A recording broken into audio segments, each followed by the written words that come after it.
Assalamualaikum warahmatullahi wabarakatuh. Perkenalkan, nama saya Muhammad Handida Pratama dari S1 Keperawatan kelas 1B.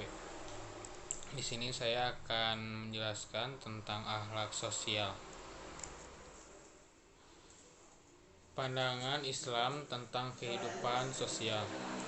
Sejak kelahirannya belasan abad yang lalu, Islam telah tampil sebagai agama yang memberi perhatian pada keseimbangan hidup antara dunia dan akhirat, antara hubungan manusia dengan Tuhan dan antara hubungan manusia dengan manusia, antara urusan ibadah dengan muamalah atau perlakuan atau tindakan terhadap orang lain.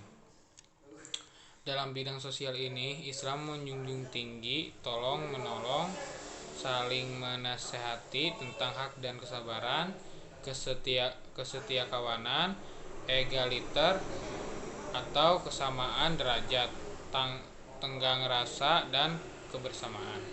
Masyarakat dambaan Islam. Ibnu Qayyim al-Jauzi mengatakan bahwa pembentukan masyarakat Islami bertujuan membangun hubungan yang kuat antara individu sebuah masyarakat dengan menerapkan sebuah ikatan yang terbangun di atas kecintaan sebagai realisasi sabda Rasulullah yang berbunyi, "Tidaklah sempurna iman salah seorang di antara kamu sehingga ia mencintai saudaranya sebagaimana mencintai dirinya sendiri." Toleransi intern dan antar umat beragama. Dasar mengapa Allah Subhanahu wa Ta'ala menetapkan perbedaan sebagai sunnahnya adalah sangat beralasan.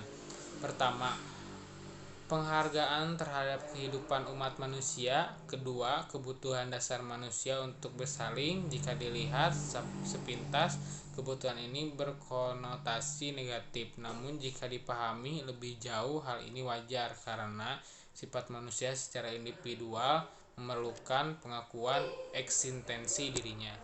Prinsip Islam dalam mewujudkan kesejahteraan sosial. Kesejahteraan berasal dari kata sejahtera yang menurut Kamus Besar Bahasa Indonesia berarti aman, makmur, dan sentosa.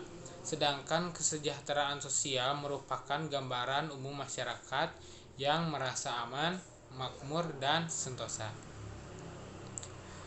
M. Quraish Shihab mewakili kesejahteraan sosial dengan kata Islam sebagai bentuk penyerahan diri manusia kepada Allah Subhanahu wa Ta'ala demi mewujudkan dan menumbuh suburkan aspek-aspek akidah dan etika. Pandangan Islam terhadap beberapa persoalan: kemiskinan, kebodohan, dan pengangguran.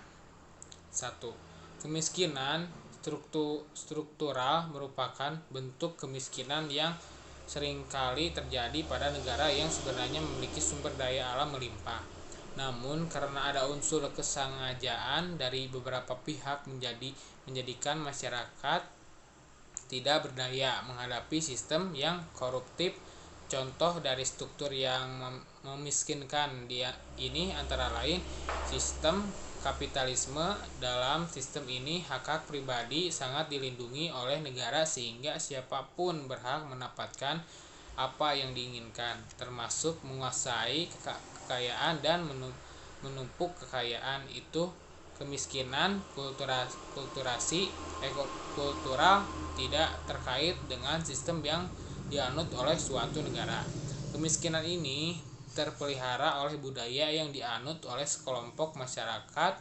Islam memandang kemiskinan kultural tidak sesuai dengan tujuan kemanusiaan universal.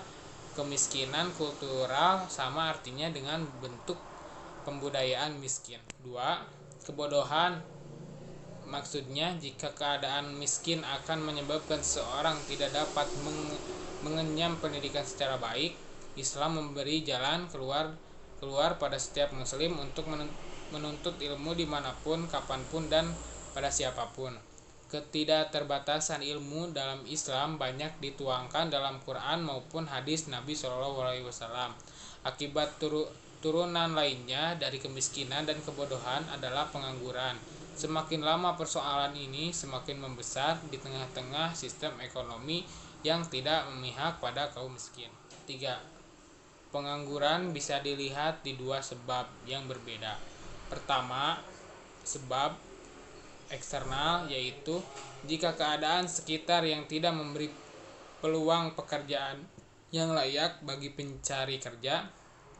Banyak sekali peluang pekerjaan yang hanya memihak pada golongan, kelompok, atau kepentingan tertentu saja, sehingga menutupi kemungkinan persaingan yang sehat di antara pencari pekerjaan. Sebab kedua berkaitan dengan internal manusia sendiri, yakini terpeliharanya budaya malas di sebuah masyarakat. Dan tidak ada suatu binatang melata pun di bumi melainkan Allah lah yang memberi rezekinya, dan Dia mengetahui tempat berdiam binatang itu dan tempat penyimpanan semuanya tertulis dalam kitab yang nyata atau Lauh Mahfuz. Quran Surat Hud ayat 11.